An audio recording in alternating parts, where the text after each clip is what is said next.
Cet épisode est réservé aux abonnés Patreon. Si vous voulez l'écouter en entier, il vous suffit de rejoindre la page Patreon de la Société de Minuit et de vous abonner au palier que vous voulez, mais vous pouvez aussi choisir d'acheter uniquement cet épisode pour l'écouter sans vous abonner. Si vous écoutez ce message et que vous êtes déjà abonné à mon Patreon, merci beaucoup, c'est grâce à vous que je peux continuer ce podcast aujourd'hui. Je vous laisse avec un extrait de l'épisode. Bonne écoute à tous. On nous appelle la Société de Minuit.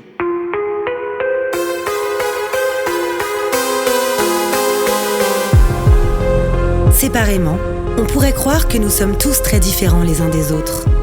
Nos passions, nos vies et nos histoires sont différentes. Nous ne fréquentons pas les mêmes écoles, ni les mêmes quartiers. La seule chose qui nous réunit, c'est d'avoir touché du doigt le surnaturel. Nous avons alors décidé de nous rassembler pour partager nos peurs, nos histoires bizarres et effrayantes. Les uns après les autres, nous reviendrons au cœur de nos angoissants souvenirs, aux frontières du paranormal.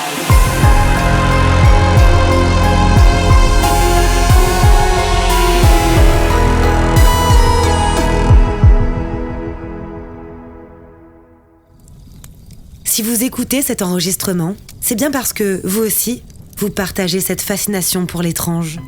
Vous êtes les bienvenus, mais attention, préparez-vous à sortir de votre zone de confort. Car les histoires que vous allez entendre se sont bel et bien produites. Quand Anna déménage en Angleterre, elle rencontre Josh qui lui propose de garder son chiot régulièrement pendant ses déplacements professionnels. Amoureuse des animaux et ayant besoin d'argent, elle accepte. Mais c'est dans l'appartement de Josh qu'Anna va vivre les expériences les plus terrifiantes de sa vie. Cette histoire s'intitule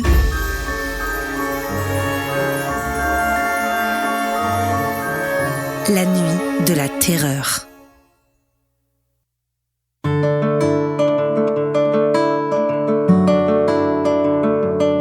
Je m'appelle Anna, j'ai 29 ans et j'habite en Angleterre. J'habite en Angleterre depuis près de 10 ans, mais j'ai grandi en France. Mes deux parents sont français, tout le monde est français.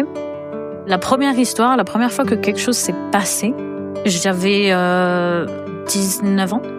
Et j'étais à la fac, donc j'étais encore en France à ce stade. Et je travaillais pour une association étudiante. Et tu sais, ils font les fêtes et tout, dans les clubs, tout ça. Et moi, mon rôle, c'était de prendre des photos et des vidéos. On fait une soirée dans une boîte et je voulais prendre en photo et en vidéo la queue dehors pour montrer que y avait du monde et tout, ça allait être blindé. Et du coup, je vais dehors et puis je me dis, purée, mais j'arrive pas à prendre un bon angle, tu vois. Et il y a un ami qui vient et qui me dit, monte sur mes épaules, on va prendre une photo vue d'en haut. Et sans vraiment me demander ou me laisser le temps de faire quoi que ce soit, il se baisse et il se met entre mes jambes et il me lève hyper vite. Évidemment, je tombe en avant, la tête la première. J'ai un appareil photo qui vaut beaucoup d'argent à ce stade et c'est même pas mon appareil photo. Du coup, je prends l'appareil dans ma main parce que je préfère protéger l'appareil que ma tête. Du coup, je tombe tête la première. Et là, il y a deux mecs sur le côté qui sortent de nulle part et qui me rattrapent. Mais je sens quand même que je tombe au sol, mais ils me rattrapent quand même. Ils font que en douceur, en fait. Je tombe en douceur. Et je me relève et je suis sonnée. J'ai le nez en sang. Et vraiment, je sais pas où je suis. Je vois les étoiles pendant 2 bonnes minutes. Mon ami, évidemment, on se confond en excuses. Et il m'amène aux toilettes. Donc on rentre et tout. Tout ça, je suis dans un autre monde à ce stade, tellement je suis choquée. On va aux toilettes, je me nettoie, ça commence à aller mieux, je reprends mes esprits. Et je lui dis, est-ce qu'on peut aller voir les 2 mecs qui m'ont rattrapé parce que, j'aimerais bien les remercier, quoi. Et il me dit, quoi? Je dis, oui, il y a 2 mecs qui m'ont rattrapé, quoi. Il y en a un, il m'a pris par le front et l'autre par la taille, quoi. Ils m'ont rattrapé et, ils ont fait que je suis pas tombée hyper dur, quoi. Et il me dit, mais Anna, mais il y avait personne.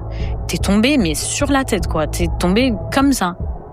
Je le croyais pas, quoi, parce que ces personnes-là, je les ai vues, je les ai senties. J'ai senti la main d'un des gars sur mon front. Et j'ai vraiment senti que je leur ai donné mon poids, quoi. Ils ont porté mon poids pendant que je tombais. Et du coup, je sors, je le crois pas, je sors, je cherche ces 2 mecs et il me dit mais Anna, il y avait personne. T'es tombée sur la tête et en plus, tu t'es pas aidée de tes mains puisque je tenais l'appareil photo. T'es tombée sur la tête, tu t'es éclatée par terre. Pour moi, c'est incroyable parce que je suis absolument sûre qu'il y avait ces 2 mecs-là à côté de moi. Je me rappelle comment ils étaient, je me rappelle la sensation de la main d'un d'eux sur mon front.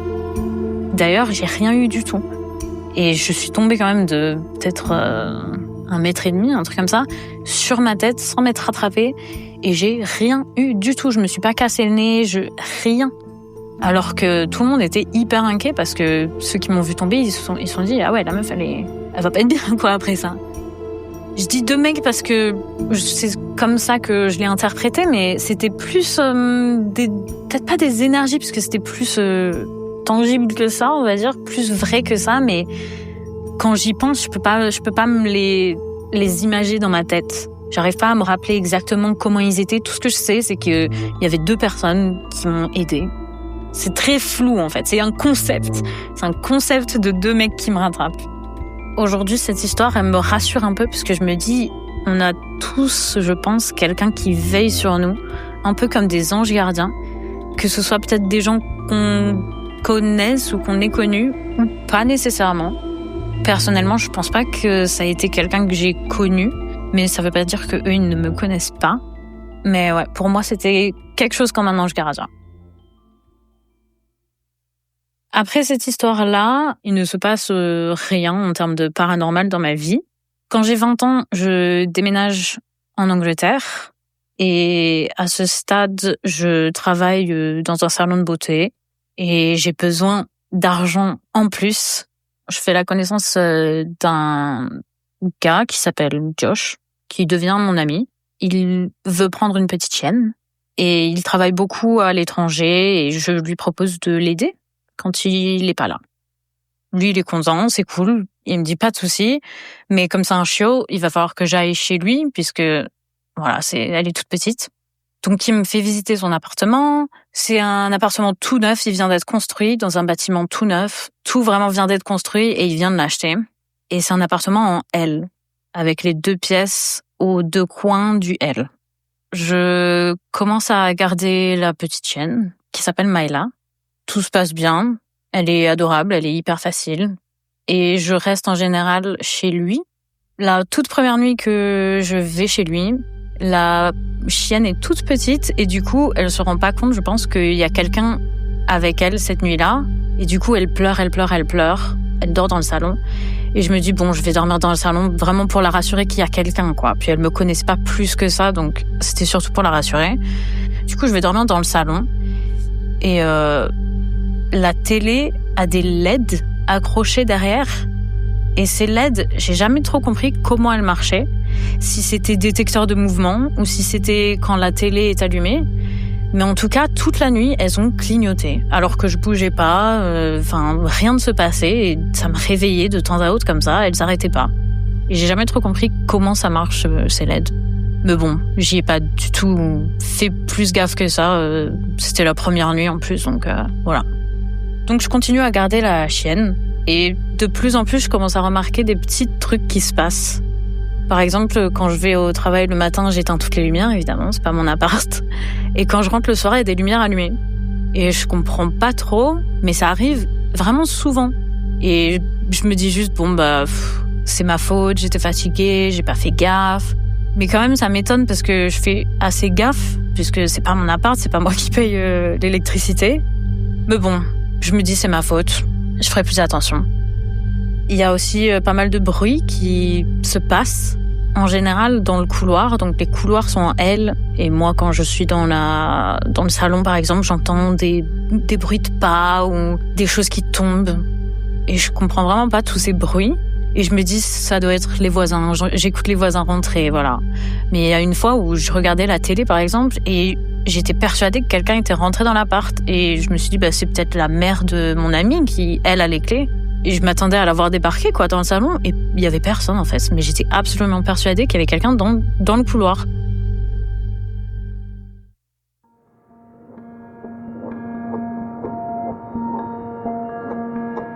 comme je la garde que de temps à autre, c'est tellement des petites instances sur plusieurs mois que je note pas tout ce qui se passe et j'arrive pas à faire de plus de quoi. Je me dis juste, c'est des petites choses qui arrivent. Il y a une fois où j'invite des copines à manger chez lui, parce que c'est un appart sympa quand même. Et j'ai une amie, dès qu'elle rentre dans l'appartement, elle me dit « Oula, c'est hanté ici !» Et elle a vécu plusieurs trucs chez elle en plus, donc je lui fais confiance, elle sait de quoi elle parle. Je lui avais pas du tout parlé des lumières, des bruits, tout ça, je lui avais pas du tout parlé et elle l'a ressenti tout de suite. Et puis à ce stade, j'avais pas encore vraiment, ça avait pas encore tilté que peut-être il y avait des choses dans cet appart.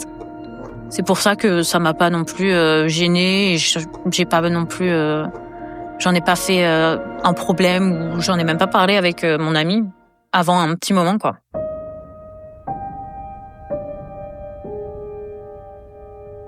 Maïla, des fois, elle grogne la nuit ou elle aboie la nuit comme ça dans un coin de la pièce. Et ça arrive assez souvent, pas que la nuit d'ailleurs, mais la nuit en général, c'est un peu plus délicat parce que ça fait un petit peu plus peur. Il y a beaucoup de moments où elle fixe un coin de la pièce et elle aboie, elle est excitée, c'est impossible de la calmer, c'est impossible de la rassurer et j'attends juste que ça passe quoi et de lui dire que je suis là, de la rassurer tout simplement, mais c'est hyper compliqué et je commence à me dire bon là, c'est dur de nier qu'il n'y a pas quelque chose quoi. Retrouvez la suite de cet épisode sur Patreon. Et n'oubliez pas que si vous aussi vous avez des histoires à me raconter, prenez contact avec moi sur Instagram et venez me raconter vos histoires en message privé pour peut-être vous aussi faire partie de la Société de Minuit.